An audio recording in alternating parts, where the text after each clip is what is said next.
Welcome to Ayushman భవ. మీరు psoriasis, eczema, vitiligo సమస్యతో బాధపడుతున్నారా? మీ చర్మంపై ఎర్రటి మచ్చలు, తెల్ల మచ్చలతో ఇబ్బంది పడుతున్నారా? ఇతర వ్యాధులతో బాధపడే వారికి సోరియాసిస్ ప్రభావం ఎలా ఉంటుంది? సోరియాసిస్, ఎగ్జిమా, విటిలిగో సమస్యలకు హోమియోలో వైద్య విధానాలపై మరిన్ని సలహాలు, సూచనలు తెలియజేసేందుకు మనతో పాటు ఉన్నారు హోమియో కేర్ ఇంటర్నేషనల్ డాక్టర్ అరుణ. వారిని అడిగి మరిన్ని సలహాలు, సూచనలు తెలుసుకుందాం. హలో డాక్టర్ అరుణ. హలో అండి, welcome to our studio. Thank you. Doctor గారు, సోరియాసిస్, అసలు ఈ సోరియాసిస్ అంటే ఏంటి? ఇది అటాక్ అవ్వడానికి మెయిన్ రీజన్ ఏంటి డాక్టర్? సోరియాసిస్ అనేది ఈ మధ్య కాలంలో చాలా ఎక్కువ మంది చూస్తున్నామండి. ఏజ్కి సంబంధం లేకుండా ఎస్పెషలీ 16 ఇయర్స్ తర్వాత నుంచి 60 ఇయర్స్ వాళ్ళకు ఈ సోరియాసిస్ అనేది చూస్తూ ఉంటాం. సోరియాసిస్ అనేది దీర్ఘకాలిక సమస్య, ఎస్పెషలీ జెనెటిక్ డిజార్డర్. పెద్దవారిలో వాళ్ళ పేరెంట్స్ సైడ్ ఎవరికైనా ఉన్నప్పటికీ, ప్రెగ్నెన్సీ టైంలో మదర్ ఎక్కువగా స్ట్రెస్ తీసుకున్న వాళ్ళకు, especially gestational diabetes, thyroid, PCOD సమస్యలు, ప్రెగ్నెన్సీ కోసం ఇన్ఫర్టిలిటీ మెడిసిన్స్ ఎక్కువగా తీసుకున్న వాళ్ళు, ఇలాంటివి కొందరిలో ఎక్కువగా మనం సోరియాసిస్ కానీ వేరే చర్మ వ్యాధులు ఎక్కువగా చూస్తున్నాం. సోరియాసిస్ అనేది auto immune disorder. So especially psoriasis చర్మ సమస్య కంటే మన బాడీలో డిస్టర్బెన్సెస్ క్రియేట్ చేస్తూ ఈ సమస్య ఎదుగుతుంది. సోరియాసిస్ మనం ఏజ్కి సంబంధం లేకుండా 16 నుంచి 60 ఇయర్స్ ప్లస్లో ఎక్కువగా చూస్తుంటాం. బట్ మల్టిపుల్ టైమ్స్ 30 ప్లస్ వాళ్ళలో స్ట్రెస్ వల్ల కావచ్చు, sedentary life style, irregular light ఇలాంటివి ఉండడం వల్ల సోరియాసిస్ చూస్తున్నాం. సోరియాసిస్ అనేది చర్మ వ్యాధి. నార్మల్గా ఉన్న వారికి చర్మం అనేది ప్రతి ఒక్క 25 డేస్ నుంచి 30 డేస్లో సెల్స్ అనేవి గ్రో అవుతూ ఉంటాయి. సోరియాసిస్ ఉన్న వాళ్ళకు ఉన్న సెల్ కౌంట్ కంటే ఎక్కువగా మల్టిపుల్ థౌజండ్స్ అండ్ ల్యాక్స్లో సెల్ ప్రొడక్షన్ ఉండడం వల్ల, ఆ కొత్త కణాలు అనేది స్పేస్ లేకపోవడం వల్ల మనకు ఫ్లేకింగ్, కొత్తగా ఫ్లేర్ అప్ అవ్వడం, స్కేలింగ్ అనేది మనం సోరియాసిస్లో ఒక స్పెసిఫిక్ సిమ్టమ్గా చూస్తూ ఉంటామండి. అంటే ఈ సోరియాసిస్ అనేది పెచ్చులుగా ఊడిపోతుందని చెప్తుంటారు కదా, అంటే పెయిన్ ఏదైనా ఉంటుందా డాక్టర్? సోరియాసిస్ అనేది ఫస్ట్ ఇది సోరియాసిస్ అని డయాగ్నోస్ చేసుకోవడానికి కొంతకాలం పడుతుందండి. సో సోరియాసిస్కి వేరే చర్మ వ్యాధులకు డిఫరెన్షియల్ డయాగ్నోసిస్ అనేది పెచ్చులుగా రాలడం. సో మల్టిపుల్ స్కిన్ ప్రొడక్షన్ ఎక్కువ ఉండడం వల్ల స్కిన్ 7 లేయర్స్లో ఉన్న స్కిన్ మల్టిపుల్ లేయర్స్లో స్కిన్ ఫామ్ అవుతుంది. సో లోపల స్పేస్ లేకపోవడం వల్ల పైన పెచ్చులుగా ఫామ్ అవుతుంటుంది. సో ఫస్ట్ పెయిన్, మంట, స్కిన్ కంప్లైంట్స్ ఎక్కువగా ఉన్న వారికి కాస్త వరకు బ్లీడింగ్ అయ్యే ఛాన్సెస్ కూడా ఉంటుందండి. దురద రావడం, మంట రావడం, నొప్పి రావడంతో పాటు ఈ సోరియాసిస్ పెచ్చులుగా రాలుతూ సిల్వరీ వైట్ ఫ్లేకింగ్ అనేది కామన్గా ఉంటుంది. సో స్పెసిఫిక్ ప్లేస్ అంటూ లేకుండా మనకు స్కాల్ప్ సోరియాసిస్ కావచ్చు, పామోప్లాంటా సోరియాసిస్ కావచ్చు, గట్టేట్ సోరియాసిస్, ఎటువంటి భాగాలపైన అయినా మనం ఈ సోరియాసిస్ చూడవచ్చు. అంటే లక్షణాలని ముందుగా ఏదైనా గుర్తించవచ్చా డాక్టర్? అంటే సోరియాసిస్ అటాక్ అవడానికి అంటే ముందుగా డాక్టర్ దగ్గరికి వెళ్ళి ట్రీట్ చేసుకునే కేసెస్ చాలా తక్కువగా ఉంటాయి కదా. సో లక్షణాలని గుర్తించడం వెరీ ఇంపార్టెంట్. సో ఎలా గుర్తించవచ్చు? సో సోరియాసిస్ అయినా ఏ చర్మ వ్యాధులైనా సబ్జెక్టివ్ సిమ్టమ్స్ అనేది చాలా ఇంపార్టెంట్ అండి. పరిశీలన అనేది చాలా ఇంపార్టెంట్. మనం సిమ్టమ్స్ చూసినప్పటికీ కూడా అది సమస్య ఇది అని తెలుసుకోవడానికి డాక్టర్, కొందరికి సోరియాసిస్ లాగానే వేరే చర్మ వ్యాధులు కూడా ఉంటాయి. సో ఇలాంటి వారికి డిఫరెన్షియల్ డయాగ్నోసిస్గా లాస్ట్ స్కిన్ బయాప్సీ చేయడం జరుగుతుందండి. సో సోరియాసిస్ డిఫరెన్షియల్ డయాగ్నోసిస్ వచ్చేసి ఫ్లేరింగ్ అప్. సో ఫ్లేకింగ్ అనేది మనం ఎక్కువ చూస్తుంటాం. స్కేలింగ్ అనేది థిక్నెస్ అనేది చాలా ఎక్కువగా ఉంటుంది. సో ఇతర చర్మ వ్యాధులకు సోరియాసిస్కి పెయిన్, బర్నింగ్, బ్లీడింగ్ సెన్సేషన్ ఇవి అన్నిట్లో ఉన్నప్పటికీ కూడా ఫ్లేర్ అప్ అవడం. స్కాల్ప్ సోరియాసిస్లో అయితే డాండ్రఫ్ లాగా ఉంటుంది, కానీ డాండ్రఫ్ వైట్ అండ్ థిక్నెస్ అనేది చాలా తక్కువగా ఉంటుంది. స్కాల్ప్ సోరియాసిస్లో థిక్నెస్తో పాటు సిల్వరీ వైట్ ఫ్లేకింగ్ ఎక్కువగా ఉంటుంది. వీళ్ళకు చెవులలో రావచ్చు, కళ్ళ కింద భాగంలో రావచ్చు, ఎటువంటి ఏరియాస్లో అయినా సోరియాసిస్ రావచ్చండి. ఓకే, అంటే మీరు డీల్ చేసిన కేసెస్లో ఏ ఏజ్ గ్రూప్లో ఎక్కువగా మీరు ఈ సోరియాసిస్ అటాక్ అవ్వడం చూసారు? అంటే యంగ్స్టర్స్లో వస్తుందా, లేదంటే మిడిల్ ఏజ్ పీపుల్లో వస్తుందా, ఓల్డ్ ఏజ్ పీపుల్లో ఇది ఎక్కువగా వస్తుందా? సో ఈ సోరియాసిస్ అనేది క్రానిక్ డిజార్డర్ అండి. ఒకసారి మన శరీరంలో ఎంటర్ అయ్యాక తగ్గడం అంటూ చాలా కష్టం అవుతుంది. సో ఎస్పెషలీ ఒక ఏజ్, సర్టన్ ఏజ్, సో 16 నుంచి 25 ఇయర్స్లో వచ్చిన వారికి హార్మోనల్ ఇంబ్యాలెన్స్ వల్ల కానీ వేరే స్ట్రెస్ వల్ల కావచ్చు, కానీ ట్రీట్మెంట్ ఆ టైంకి తీసుకోకపోవడం వల్ల 35 నుంచి 45 ఏజ్ వాళ్ళ వరకు వెళ్ళే అవకాశం ఉంటుంది. దెన్ 45 ఏజ్ నుంచి 60 ఇయర్స్ వాళ్ళకు వేరే problem like calcium deficiency, multiple vitamin డెఫిషియన్సీతో పాటు వేరే ప్రాబ్లమ్స్ ఉంటాయి కాబట్టి సో 60 ఇయర్స్, 16 నుంచి 65 ఇయర్స్ లోపు 35 నుంచి 40 ఇయర్స్ వాళ్ళకు ఎక్కువగా చూస్తుంటాం. ఎస్పెషలీ హౌస్ వైఫ్ కావచ్చు, బిజినెస్ బిజినెస్ పర్సన్స్ కావచ్చు, స్ట్రెస్ ఎక్కువగా తీసుకోవడం, sedentary life style, proper diet maintain చేయని వారికి ఏజ్కి పరిమితం లేకుండా ఈ కంప్లైంట్స్ మనం ఎక్కువగా చూస్తుంటాం. ఓకే డాక్టర్, అంటే మీరు సోరియాసిస్తో ఒక పేషెంట్ని ట్రీట్ చేస్తున్నప్పుడు స్పెషల్గా వాళ్ళకి ఏదైనా డైట్ని సజెస్ట్ చేస్తారంటే కొన్ని ఐటమ్స్ తినకూడదని చెప్పడం, అంటే స్కిన్కి సంబంధించిన ఇష్యూ కాబట్టి ఏమైనా ఉంటాయా పర్టికులర్గా ఉంటాయండి. Psoriasis person to person differ అవుతుంటుంది. సో ఆ పర్సన్కి ఏ ఫుడ్ అయితే అలర్జిక్గా ఉంటుందో అలాంటివి అవాయిడ్ చేస్తూ ఉంటామండి. సో ఎస్పెషలీ వంకాయ, గోంగూర, పులుపు వస్తువులు ఎక్కువగా తీసుకోకపోవడం, నాన్ వెజ్ తీసుకునే వారికి కూడా సోరియాసిస్ పెరిగే అవకాశం ఉంటుంది.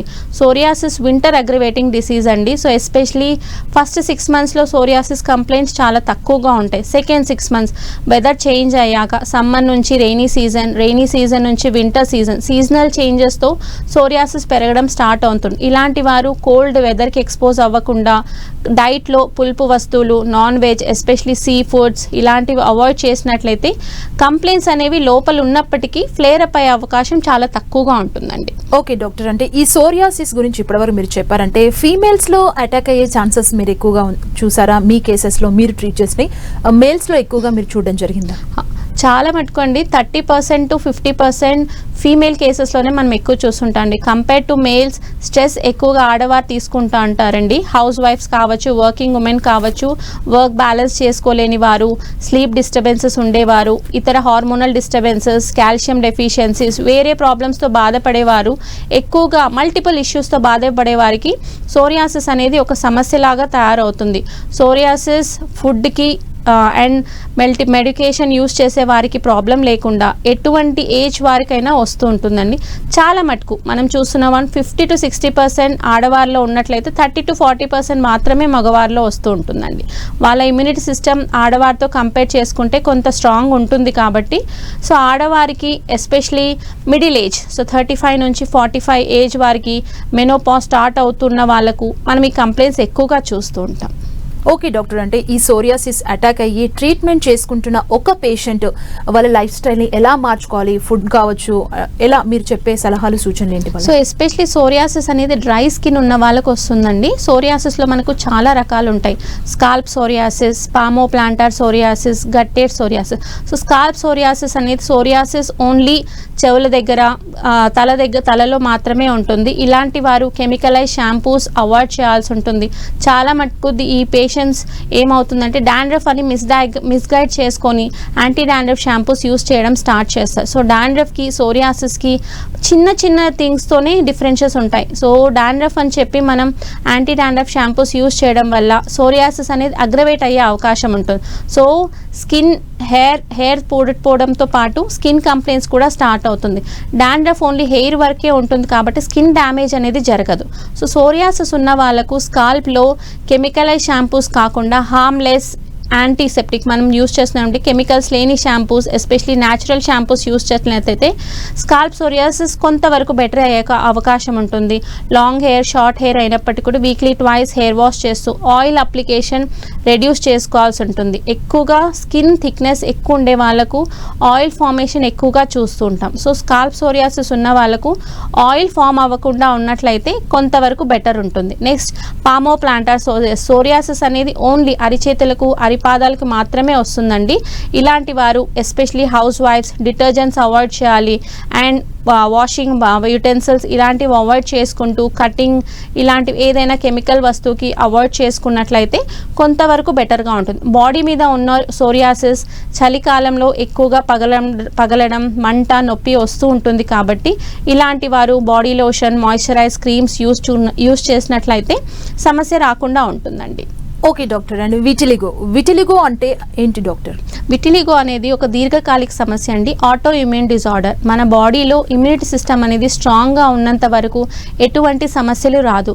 సో ఇమ్యూనిటీ సిస్టమ్ డిస్టర్బ్ అవ్వడం వల్ల మనకు చర్మ వ్యాధులు స్టార్ట్ అవుతుంది. సో సోరియాసిస్లో నల్ల మచ్చలు, ఎర్ర మచ్చలు ఉన్నట్లయితే విటిలిగోలో తెల్ల మచ్చలు స్టార్ట్ అవుతుంది. ఇది బేసిక్గా మెలనిన్ అనే పిగ్మెంటేషన్ ఫామ్ అవ్వకపోవడం వల్ల స్టార్ట్ అవుతుందండి. అండ్ అబ్నార్మల్ మెలనిన్ ప్రొడక్షన్ ఒకటే దగ్గర లేకుండడం వల్ల మెలనోసైట్స్ అనేవి ఫామ్ అవ్వదు. సో ఇలాంటి వారికి మచ్చలు మల్టిపుల్ చిన్న చిన్న మచ్చల దగ్గర నుంచి నెంబర్ ఆఫ్ సైజెస్ ఒకటి దగ్గర నుంచి మల్టిపుల్ 5 సైజ్ కావచ్చు, హోల్ బాడీ వచ్చే ఛాన్సెస్ ఉంటుందండి. సో ఇది కూడా స్పేస్కి సంబంధం లేకుండా ఎక్కడైనా రావచ్చు, ఎస్పెషలీ హ్యాండ్స్, లెగ్స్, తొడల దగ్గర కావచ్చు, నడుము దగ్గర, ఏ భాగంలో అయినా వస్తుంటుందండి. అండ్ ఇందులో కూడా టైప్స్ ఉంటాయి. సో ఫస్ట్ పింకిష్ ఫార్మేషన్ ఉంటుంది, then thick white, thin white and కంప్లీట్గా బ్రౌనిష్ పిగ్మెంటేషన్ లేకుండా కంప్లీట్గా బాడీ మొత్తం వైట్ అయ్యే ఛాన్సెస్ ఉంటుందండి. ఓకే, అంటే ఈ విటిలిగో లక్షణాలని ముందుగా గుర్తించే అవకాశం ఏదైనా ఉంటుందా? ఎందుకంటే ఇందులో మీరు చెప్పారు రకరకాల కలర్స్ చేంజ్ అవుతుంటాయి స్టేజెస్లో అని చెప్పి. అంటే ఫస్ట్ మనం గుర్తుపట్టడం ఎలా ఒక పేషెంట్? బేసిక్గా మనకు విటిలిగో అనేది కొంచెం ఇంజురీ, దెబ్బ తగిలినప్పుడు కొంత స్కిన్ వైట్ అవ్వడం మనం చూస్తూ ఉంటామండి. సో ఆ టైంలో మనం ప్రాపర్గా మెడికేషన్ తీసుకోకపోయినా, ఇంజురీ కొంచెం పెద్దగా ఉన్నప్పుడు స్కిన్ అనేది పీల్ అయిపోతూ ఉంటుంది. సో ఇలాంటి వారు ముందు జాగ్రత్తగా అది విటిలిగోనో కాదా అని మనం డాక్టర్ దగ్గరకు వెళ్ళి బయాప్సీ చేయించుకున్నట్లయితే అది విటిలిగో అని తేలినప్పుడు మనం దానికి ట్రీట్మెంట్ తీసుకోవాల్సి ఉంటుందండి. సో విటిలిగో ప్యాచెస్ కూడా కంపారిటివ్లీ థిన్నెస్ బట్టి కూడా ఉంటుంది. సో మనకు మెల్నోసైట్ ప్రొడక్షన్ అనేది ఎంతవరకు 30% ఉందా, 40% ఉన్నదా అని మనం చూసుకోవాల్సి ఉంటుంది. దాన్ని బట్టి మనం ట్రీట్మెంట్ తీసుకున్నట్లయితే ఈ ప్రాబ్లం సాల్వ్ అయ్యే అవకాశం ఉంటుందండి. ఓకే డాక్టర్, అంటే ఈ విటిలిగో డిసీజ్ని ఎలా డయాగ్నోస్ చేస్తారు? సో డయాగ్నోసిస్ ఇది చెప్పాను కదండి, స్కిన్ సమస్యలు అనేది మనం సబ్జెక్టివ్ సిమ్టమ్స్గా మనం పరిగణిస్తాం. చూసేంత వరకు అది విటిలిగోనా కాదా అని మనం తెలుసుకోలేం. చాలా మటుకు స్కిన్ కంప్లైంట్స్లో తెల్ల మచ్చలు విటిలిగో కిందనే కన్సర్న్ చేస్తారు. అప్పటికి కూడా మనం తెలుసుకోలేకపోతే స్కిన్ బయాప్సీ చేయడం వల్ల అది కన్ఫామ్గా విటిలిగో కాదా అని మనం తెలుసుకోవచ్చు. అంటే ఈ విటిలిగో బ్లడ్కి రిలేటెడ్గా ఉంటుందా డాక్టర్? ఈ ఇంతకుముందు మీరు సోరియాసిస్ చెప్పారు, అంటే బ్లడ్లో ఒక రకమైన ఇన్ఫెక్షన్తో బాడీ అంతా వస్తున్నారు, అండ్ విటిలిగో కూడా బాడీ మొత్తం స్ప్రెడ్ అవుతుంది అన్నారు కదా, దీనికి కూడా బ్లడ్ తో రిలేషన్ ఉంటుందా? చాలా మటుకండి విటిలిగో జెనెటిక్ ఇంపాక్ట్ ఎక్కువగా ఉంటుందండి. పేరెంటల్ సైడ్ 10 యాన్సిస్టర్ అంటే మనం చూసుకున్నట్లయితే మన తాత ముత్తాల దగ్గర నుంచి ఎవరికైనా విటిలిగో ఉంటే పిల్లల్లో వచ్చే అవకాశం ఉంటుందండి. ఈ పిల్లలు 0 ఏజ్, ఈ 1 year 5 years లోపు ఎక్కువగా చూస్తుంటాం. దీన్ని మనం నెగ్లెక్ట్ చేయడం వల్ల ప్యాచెస్ అనేది మనం పెరుగుతూ ఉంటాయి. సో ఇది బ్లడ్లో ఇన్ఫెక్షన్ కంటే కూడా ఇమ్యూనిటీ సిస్టమ్ డిస్టర్బెన్సెస్లో యాంటీబాడీ యాంటీజెన్ రియాక్షన్ అవ్వడం వల్ల ఈ విటిలిగో అనేది పెరుగుతూ ఉంటుంది. సో దీనికి ఎటువంటి కాంటాక్ట్ ప్రాబ్లం కానీ ఇది వేరే వాళ్ళకు కానీ రావడం అంటూ జరగదు. మన సమస్య మన వరకే ఉంటుందండి. ఓకే, అంటే డాక్టర్ స్కిన్ డిసీజ్ అనగానే ఒకరి నుంచి ఒకరికి అటాక్ అయ్యేవి కొన్ని ఉంటాయి, అండ్ ఇందాక సోరియాసిస్ గురించి చెప్పారు, అండ్ విటిలిగో విషయానికి వస్తే ఇది ఒకరి నుంచి ఒకరికి స్ప్రెడ్ అయ్యే ఛాన్స్ ఉంటుందా? లేదండి, ఖచ్చితంగా. ఈవెన్ మనకు సోరియాసిస్ కావచ్చు, విటిలిగో కావచ్చు, ఎగ్జిమా కావచ్చు, దీంట్లో మనకు కాంటాక్ట్ అవ్వడం వల్ల కానీ లేకపోతే మనం ఇతరుల హ్యాండ్ షేక్ ఇవ్వడం కానీ ఫుడ్ మార్చుకోవడం వల్ల కానీ రాకపోవడం అంటూ ఉండదండి. ఎగ్జిమాలో కాంటాక్ట్ డర్మటైటిస్ అనేది తప్పనిచ్చి వేరే సమస్యలు త్రూ కాంటాక్ట్ అయితే ఏవి రావండి. ఇది మన సమస్య మన వరకు మాత్రమే ఉంటుందండి.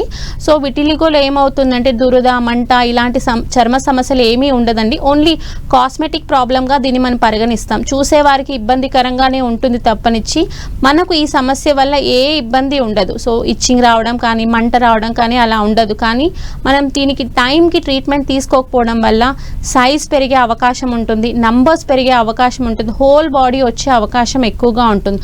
ఇది కూడా మనం చాలా మటుకు సెకండ్ 6 months అంటే వర్షాకాలం దగ్గర నుంచి చలికాలం కంప్లీట్ అయ్యేంత వరకు ఈ విటిలిగో ప్రాబ్లం కూడా ఎక్కువగా వస్తుంటుంది. స్కిన్ డ్రై అవ్వడం వల్ల, మనం వాటర్ కన్జ్యూమ్ తక్కువ తీసుకోవడం వల్ల, సెడెంటరీ లైఫ్ స్టైల్ మెయింటైన్ చేయడం వల్ల, ఎక్కువగా స్ట్రెస్ ఉండడం వల్ల దీర్ఘకాలిక సమస్యలు పెరుగుతూ ఉంటాయండి.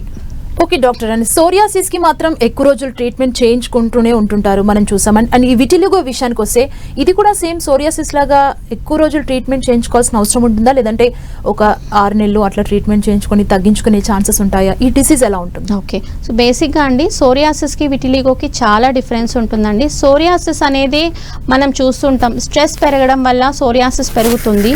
సో స్ట్రెస్ డిజార్డర్గా మనం పరిగణిస్తూ ఉంటామండి. సో సోరియాసిస్కి కొంతకాలం మెడికేషన్ యూస్ చేసినట్లయితే సమస్య అనేది తగ్గుతూ ఉంటుంది. ఇది చాలా మటుకు చలికాలంలో వస్తుంటుంది కాబట్టి చలికాలం జాగ్రత్తలు తీసుకోవడం వల్ల స్కిన్ మాయిస్ట్గా ఉంచుకొని డ్రై లేకుండా మాయిశ్చరైజర్, క్రీమ్స్, వాటర్ ఇంటేక్ తీసుకొని ప్రాపర్ ఫుడ్గా తీసుకుంటే సోరియాసిస్ అనేది ఇబ్బందికరంగా ఉండదు. సమస్యలు మేజర్గా సిమ్టమ్స్తో స్టార్ట్ అవుతాయి కాబట్టి పెయిన్, మంట, మనం సోరియాసిస్కే ఎక్కువగా బాధపడుతూ ఉంటాం. కానీ కంపేర్ టు దాట్ విటిలిగో అనేది సమస్య ఏ సిమ్టమ్స్ ఉండవు కాబట్టి ఈ సమస్య మనం చాలా లైట్గా తీసుకుంటాం, కానీ సోరియాసిస్ కంటే విటిలిగో ప్రాబ్లమే మేజర్గా అండ్ ఫాస్ట్గా పెరుగుతుంటుందండి. మనం దీన్ని తీసుకున్నట్లయితే అల్లోపతిలో సోరియాసిస్ కావచ్చు, విటిలిగో కావచ్చు, ఇన్క్యూరబుల్ డిసీజ్ అనే చెప్తుంటా. దీనికి ఒకసారి మన శరీరంలోకి వచ్చాక తగ్గడం అంటూ చాలా కష్టం ఉంటుంది. సో లైఫ్ స్టైల్ మెయింటైన్ చేసుకున్నట్లయితేనే ఈ సమస్య పెరుగుతూ ఉంటుంది. విటిలిగో మెడిసిన్ మనం తీసుకున్నట్లయితే 3 to 5 years మెడిసిన్ తీసుకున్నట్లయితే స్ప్రెడ్ నంబర్ పెరగడం, సైజ్ పెరగడం ఇలాంటి కొంతవరకు తగ్గించవచ్చు. ఆ తర్వాత కూడా మన లైఫ్ స్టైల్ డిస్టర్బెన్సెస్ లేకుండా స్ట్రెస్ మెయింటైన్ చేసుకున్నట్లయితే కొంతవరకు బ్రౌనిష్ పిగ్మెంటేషన్ ఫామ్ అయ్యే అవకాశం ఉంటుందండి. ఓకే డాక్టర్, కాలర్ ఉన్నారు నంద్యాల నుంచి శివమ్మ గారు. శివమ్మ గారు నమస్తే అండి, డాక్టర్ గారు ఉన్నారు, మీ సమస్య ఏంటో చెప్పండి. నా సమస్యనండి ఈపీ మధ్యలో కొంచెం ఒక్కరోజు దురదగా ఉంటుంది. అది 3 నెలల నుంచి ఉంటుంది. ఓకే, అది దురద. మరి అది మొన్న డాక్టర్ చూపిస్తే ఏం నల్ల మచ్చలు అన్నారు, కానీ మందులో ఇచ్చింది కానీ అట్లా తగ్గల. 3 నెలలు అవుతుంది. 3 నెలల నుంచి ఎండాకాలం నుంచి వచ్చిందమ్మా? ఎండాకాలం ముందు నుంచే వచ్చింది. దురద బాగా ఉంటుందా? దురద పొద్దున పూట ఖర్చు ఉంటుంది, మళ్ళీ మధ్యాహ్నం నుంచి కొంచెం తగ్గుద్ది, పొద్దున ఎక్కువ ఉంటుంది. అవునా? ఓకే, నీళ్లు బాగా తీసుకుంటారా? ఆ నీళ్లు బాగా తీసుకుంటున్నాం అండి. ఇప్పుడు ప్రెసెంట్ అక్కడ ఒకటే ఉందమ్మా, ఇంకా వేరే భాగాల్లో ఎక్కడైనా ఉందా?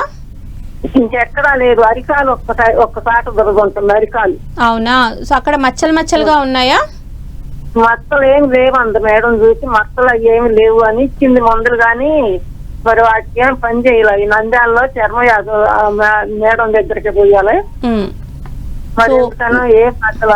మీకున్న సమస్య ఫంగల్ ఇన్ఫెక్షన్స్ కావచ్చమ్మా. మేజర్గా ఎండాకాలం చెమట ఎక్కువగా రావడం వల్ల, వాటర్ క్వాంటిటీ ఎక్కువగా తీసుకోవడం, ఆయిల్ ప్రొడక్షన్ ఎక్కువగా తీసుకోవడం వల్ల మనకు ఈ సమస్య ఎక్కువగా వస్తుంటుందండి. చర్మ సమస్యలు చూసేంత వరకు ఇది క్రానిక్ ప్రాబ్లమా లేకపోతే అక్యూట్ ఇష్యూవా మనం తెలుసుకోవడం కష్టం. ఫంగల్ ఇన్ఫెక్షన్ కాబట్టి కొంతవరకు ఆయిల్ థింగ్స్, డీప్ ఫ్రైస్ ఇలాంటివి తీసుకోకుండా ట్వైస్ బాత్ చేస్తూ ఒక మెడికేటెడ్ సోప్ యూజ్ చేసినట్టయితే సమస్య తగ్గుతుంది. అప్పటికి కూడా తగ్గకపోతే మీకు దగ్గరలో హోమియోకేర్ ఇంటర్నేషనల్ విజిట్ అవ్వండి, ఖచ్చితంగా మీ ప్రాబ్లంకి సొల్యూషన్ వస్తుంది. ఓకే డాక్టర్, మెదక్ నుంచి మరో కాలర్ ఉన్నారు, అంజయ్య గౌడ్ గారు. నమస్తే అండి, డాక్టర్ గారు ఉన్నారు, మీ ప్రాబ్లం ఏంటో చెప్పండి. హలో, నమస్కారం మేడం. నమస్తే అండి. ఏం లేదు మేడం, మా భార్యకు ఇట్లా దురద పెట్టుకుంటా గద్దులు లెక్క madam.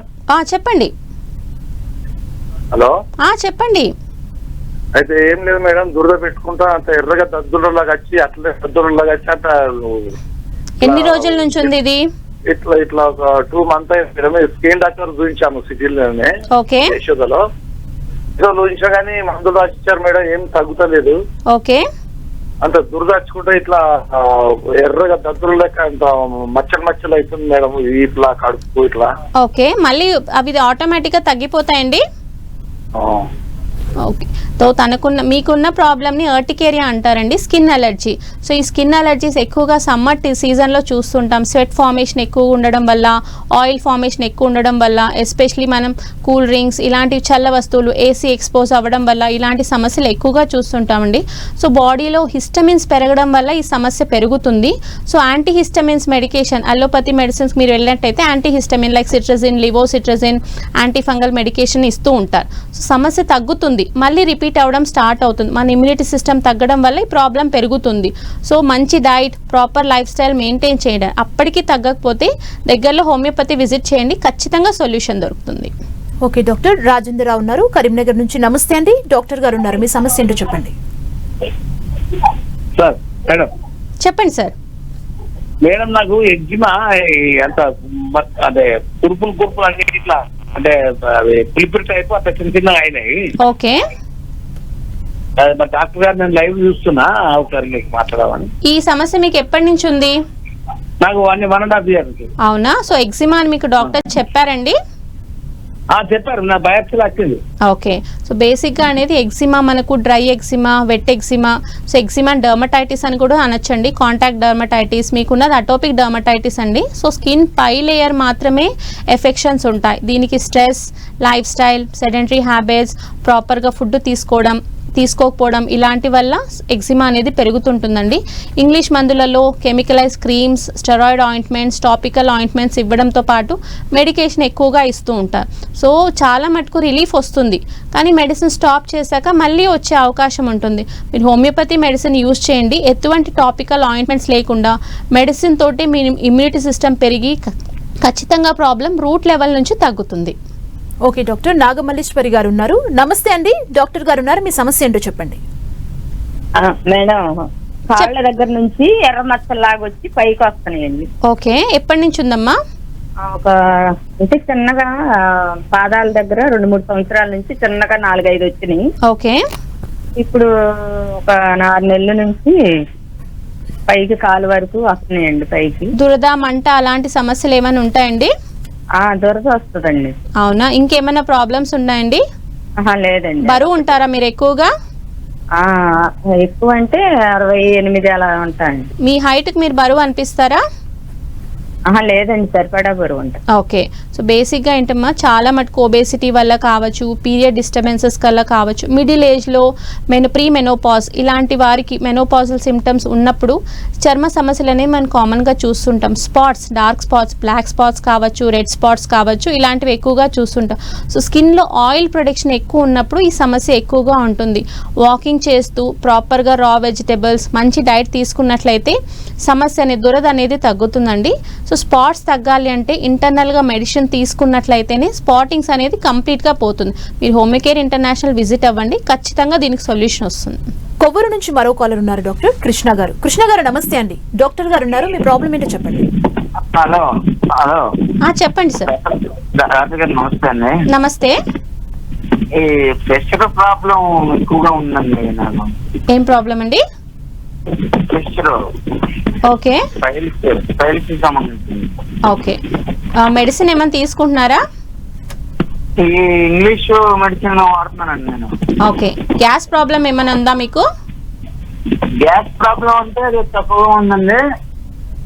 Okay, so క్రానిక్గా gas problem ఉన్న వాళ్ళకే ఫిషర్, ఫిస్టులా, పైల్స్ అనేవి మనం చూస్తుంటామండి. మన లైఫ్ స్టైల్లో స్పైసీ ఫుడ్ తగ్గించుకొని, వాటర్ క్వాంటిటీ పెంచుకొని, మోషన్ ఫ్రీగా ఉన్నట్లయితే మీ ఫిషర్ అనేది తగ్గే అవకాశం. ఫిషర్ అనేది రెక్టల్ హోల్ దగ్గర ఒక క్రాక్ లాగా ఫామ్ అవుతుంది, దాని నుంచి పెయిన్ చాలా సివియర్గా ఉంటుందండి. సో పెయిన్ రాకుండా ఉండాలి అంటే ప్రాపర్ డైట్, తినడానికి, పడుకోవడానికి గ్యాప్ ఇచ్చి మన లైఫ్ స్టైల్ మెయింటైన్ చేసుకుంటే మీ ప్రాబ్లం తగ్గుతుంది. ఓకే డాక్టర్, అంటే ఈ ఎగ్జిమా వల్ల ఎలాంటి ఇబ్బంది ఉంటుంది ఆ పేషెంట్కి? ఎగ్జిమా ఏంటి? ఎగ్జిమా అనేది మనం డర్మటైటిస్ అని కూడా చెప్పుకోవచ్చండి. సో ఎగ్జిమాలో మనకు రకాలు ఉంటాయి. Atopic dermatitis, next contact dermatitis and seborrhoeic dermatitis. So eczema కూడా ఆల్మోస్ట్ సోరియాసిస్ లాగానే ఉంటుంది, కానీ ఎగ్జిమా కంపేర్ టు సోరియాసిస్ కొంతకాలం మెడిసిన్ యూజ్ చేస్తే తగ్గుతుంది. సో సేమ్ థింగ్, దీంట్లో ఏమవుతుంది అంటే ఇచ్చింగ్, మంట, పెచ్చుల్లా కాకుండా ఒక ర్యాష్ లాగా, స్కిన్ ఎరప్షన్స్ లాగా ఫామ్ అవుతుంది. దీంట్లో వాళ్ళకు పస్ డిశ్చార్జ్ కావచ్చు, బ్లీడింగ్ రావడం కావచ్చు, థిక్గా ఫామ్ అవ్వడం కావచ్చు, కానీ పొట్టు అనేది రాలకుండా ఆ స్కిన్ ఇష్యూ అక్కడికి మాత్రమే పరిమితంగా ఉంటుంది. దీనికి ప్లేసెస్ ఎక్కువగా మనం చూస్తున్నాం థై భాగంలో, ఎయిర్ ఎక్స్పోజ్ లేని ప్లేసెస్లో ఎక్కువగా మనం చూస్తుంటాం. నడుం దగ్గర కావచ్చు, థై ప్లేసెస్లో కావచ్చు, హ్యాండ్స్ మీద, లెగ్స్ మీద ఈ కంప్లైంట్స్ ఎక్కువగా చూస్తున్నాం. ఎగ్జిమా చాలా మటుకు. కాలర్ ఉన్నారండి భీమవరం నుంచి, సుబ్బారావు గారు. నమస్తే అండి, డాక్టర్ గారు ఉన్నారు, మీ ప్రాబ్లం ఏంటో చెప్పండి. నమస్తే అండి. నమస్తే అమ్మా, ఈ కీళ్ళు జాయింట్ పెయిన్స్, నొప్పులు అమ్మా ఛానల్ నుంచి తగ్గట్లేదు. బిళ్ళలు వాడుతున్నాను కానీ అమ్మా అది మళ్ళీ 2 రోజులకు మళ్ళీ వచ్చేస్తుంది వాడుతూ ఉంటాను. మీ వయసు ఎంత ఉంటుందండి? 58 మోకాలు నొప్పులు ఉన్నాయా? మొత్తం మోకాళ్ళు నొప్పులు, మొత్తం జాయింట్లు నొప్పులు అనమాట. ఓకే, సో బేసిక్గా ఏంటండి, ఆఫ్టర్ మెనోపాజ్ కాల్షియం, మల్టీవైటమిన్స్ తగ్గడం వల్ల కీళ్ళల్లో అరుగుదల స్టార్ట్ అవుతుందమ్మా. సో ఇలాంటి వారు వర్క్ తగ్గించుకొని ఇంగ్లీష్ మందులు నొప్పులకు మాత్రమే మెడిసిన్ ఇస్తారు. నొప్పి తగ్గుతుంది, మళ్ళీ మీరు మందులు వేసుకుంటే నొప్పి పెరుగుతుంది. సో ఏమవుతుంది అంటే నొప్పులు తగ్గడానికి మాత్రమే మందులు కాకుండా లోపల నుంచే గుజ్జు పెరగడానికి, లోపల కాల్షియం ఫామ్ అవ్వడానికి మందులు తీసుకోండి. హోమియోపతి మందులు తీసుకున్నట్లయితే మీకు నొప్పులు తగ్గడంతో పాటు మీ వర్క్ మీరు చేసుకునేంత హెల్ప్ అవుతుందమ్మా. ఓకే డాక్టర్, విటిలిగో, ఎగ్జిమా, సోరియాసిస్కి సంబంధించి చాలా విషయాలు మా ప్రేక్షకులకు తెలియజేశారు. Thank you so much doctor. So చూశారు కదా, ఇది వాటి ఆయుష్మాన్ భవ. మరో కార్యక్రమంతో మళ్ళీ కలుద్దాం. చూస్తూనే ఉండండి 10 TV.